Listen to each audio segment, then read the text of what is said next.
Okay, so today we're working on a 2005 Chevy Malibu. Customer complaint is that the air conditioning isn't blowing as cold as he's expecting it to.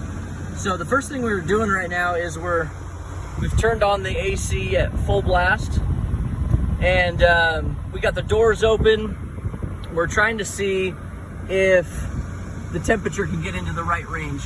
And I would expect on a day like today, we should be in the low 50s, maybe high 40s if it's working good.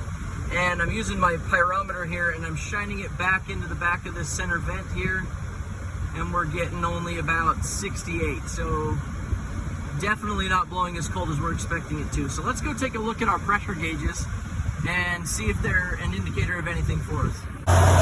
All right, so we're out here under the engine bay. We've got our high side and low side tapped in, and we're looking at our manifold gauges, and we're extremely high on the high side and pretty high on the low side as well.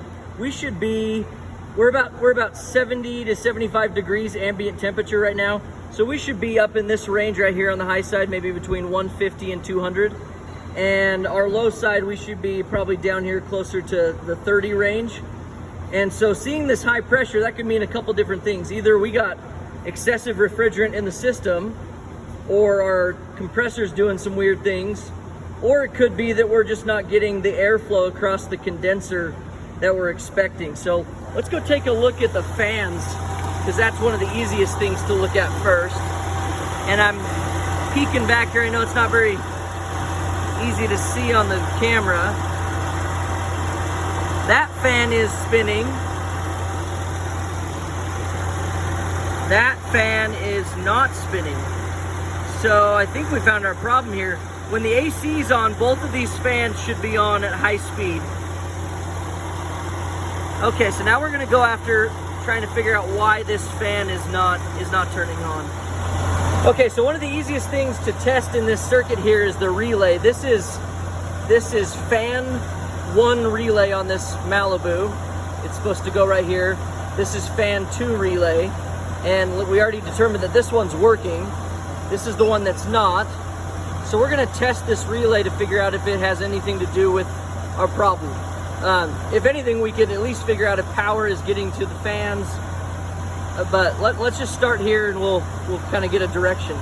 So I've got this relay adapter from Lyle. So we're gonna plug that in. Okay, and what that does is it gives us a couple testing spots. So on this side we can test the coil side of our relay, and then over here we can test the switch side of our relay. So I'm gonna plug this in, and what I wanna do, right now that should be on. So I'm gonna take my multimeter and we're gonna voltage drop test the switch contacts on this side over here, and we should be dropping 0 volts across those switch contacts. And I think we found our problem. We're dropping 13.25 right there. That's a problem. So our switch is closing, or maybe it's not closing, but either way, we're dropping everything right here at the relay. This has a couple relays that are the same. Let's go ahead and try, just to see if it works. Let's try swapping this relay over here. This is the starter relay, so we're not using it right this second since we're already running. Wow, as soon as I plug that in, I heard that fan kick in.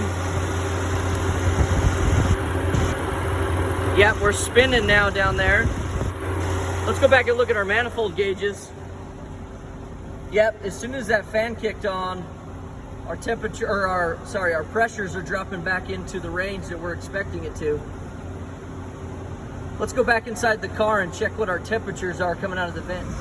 Okay, so back at the center vents here, AC on full.